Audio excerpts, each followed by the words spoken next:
नाजरीन, मैं हूं जावेद बागेट और आप देख रहे हैं प्रोग्राम तफ्तीश। नाजरीन, इस्लामाबाद कोऑपरेटिव हाउसिंग सोसाइटी के हवाले से मैंने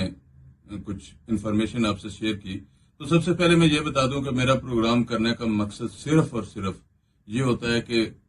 जिस सोसाइटी के हवाले से मैं बात करता हूं या जिस सोसाइटी पे मैं अपनी इन्फॉर्मेशन आप लोगों से शेयर करता हूं, उसका मतलब यही होता है कि उस सोसाइटी के मेम्बरान और उससे मुतलका इदारे जो हैं उनको आगाह किया जाए कि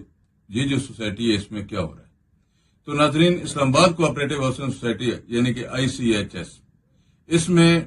आज की बात नहीं है, दहाइयों से ये मामला चल रहा है और एक ही ग्रुप इसमें बरसर इक़्तिदार चला आ रहा था। तो मैंने बड़े साल पहले इस सोसाइटी को बरूद का नाम दिया था, क्योंकि यहाँ पे जो भी मामला चल रहा है सारा गैर कानूनी और सिर्फ लेन देन के मामला पे चल रहा है। यहाँ पे लैंड प्रोवाइडर जो है वो अपना खाता खोला हुआ है, जो इसमें ओहदेदार आते हैं उन्होंने अपना खाता खोला हुआ है। तो आजकल एक बहुत बड़ा जनाब अली जश्न मनाया जा रहा है कि जिन लोगों को हमने अपॉइंट किया था या जिन लोगों के हमने कागजात नामजदगी जमा करवाए थे, तो हम बिला मुकाबला सदर आ गए हैं। बाकी ओहदों पे कुछ पे जो है हमारा जो ग्रुप है वो जीत गया है। वो ग्रुप था लैंड स्टॉक माफिया का। माफिया इस वजह से कहता हूं कि लैंड स्टॉक ने ICHS से अरबों रुपए इकट्ठे किए, हजारों फाइलें उन्होंने बनाई, कुछ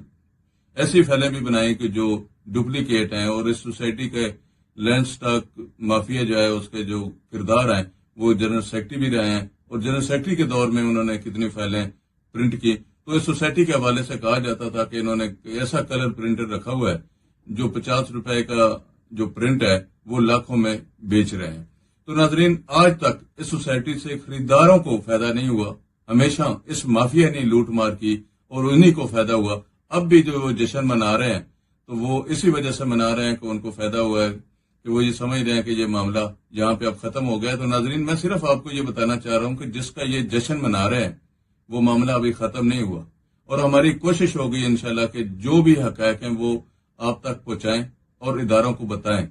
अगर कुछ इदारों के सरबराहान जो हैं या कुछ इदारे मुबीना तौर पर अगर इनसे मिले हुए हैं, ICHS इंतजामिया से, ICHS के जो करता धरता है, जो लैंड माफिया है उससे, तो मैं उनको ये बताना चाहता हूं कि ये मामला ज्यादा देर तक रुकता नहीं है, ज्यादा देर तक चलता नहीं है। मैंने इस हवाले से कुछ ऐसे भी जो लोगों के नाम लिए थे और मैंने बताया था कि जो इस सोसाइटी के पिछले इलेक्शन में जिनकी तरफ से अब भी आर्डर आया है कि वो इलेक्शन के हवाले से कि वो 23 तारीख को इलेक्शन है, तो इलेक्शन कमिश्नर की मैं बात कर रहा हूं, तो उनका जो इलेक्शन कमिश्नर का जो स्टाफ है वो दौरान इलेक्शन क्या करता रहा है।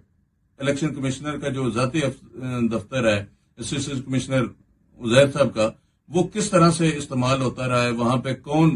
बैठे हैं, वहां पे कौन इसी माफिया के फॉर्म खुद फिल करते रहे हैं और इनको ये सारे लेटरबाजी वहां उसी दफ्तर में बैठ के होती रही है। शायद मैं समझता हूं कि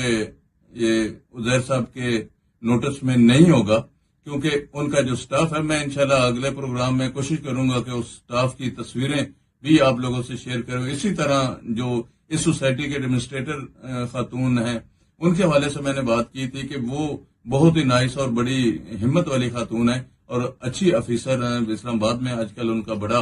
नाम बोलता है, लेकिन उसका भी जो स्टाफ है किस तरह से उनको बेचता रहा या किस तरह से उसके स्टाफ के राब्ते हैं इसी माफिया से और क्या कुछ लेता रहा उनसे, इंशाल्लाह अगले प्रोग्राम में कोशिश करूंगा कि उसकी भी तस्वीर जो है वो मैडम तक जरूर पहुंचाऊं कि ये वो बंदा है जिसने न सिर्फ इस ऑफिस का सौदा किया बल्कि किस तरह से दूसरे लोगों को इसने फायदा पहुंचाया और किस तरह से मेम्बरान की जो जमा पूंजी है उनके साथ इन्होंने खिलवाड़ किया। हमने प्रोग्राम किया था कुछ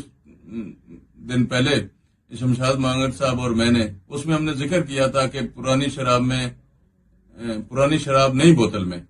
तो मैं ये समझता हूँ कि ये पुरानी शराब नई बोतल वाली बात नहीं है, ये सारा कुछ कटा चट्टा एक ही है। जिस तरह से पुरानी इंतजामिया अब इस लैंड माफिया को मुबारक देने के लिए पहुंची हुई है, तो मैं समझता हूँ रफीक साहब आपको पता है इस बात का कि ये कितना बड़ा बरूद है और किस तरह से आपने इसको किया। नाज़रीन, ये बात एक बड़ी खास काबिल जिक्र है कि यही जो पुरानी इंतजामिया है जिसमें मैं सरदार रफीक का जिक्र करूंगा। सरदार रफीक एंटी करप्शन के ऑफिस में सरदार रफीक साहब और उमैदी साहब फेज 2 के हवाले से करोड़ों रुपए के लेन देन की वहां पे रिटर्न स्टेटमेंट दे के आए। मेरा जराये का ये कहना है कि उन्होंने वहां पे लिख के दिया, जो कराची के कुछ लोग हैं उनकी फाइलें थी, सैकड़ों फाइलें जो है फेज 2 के हवाले से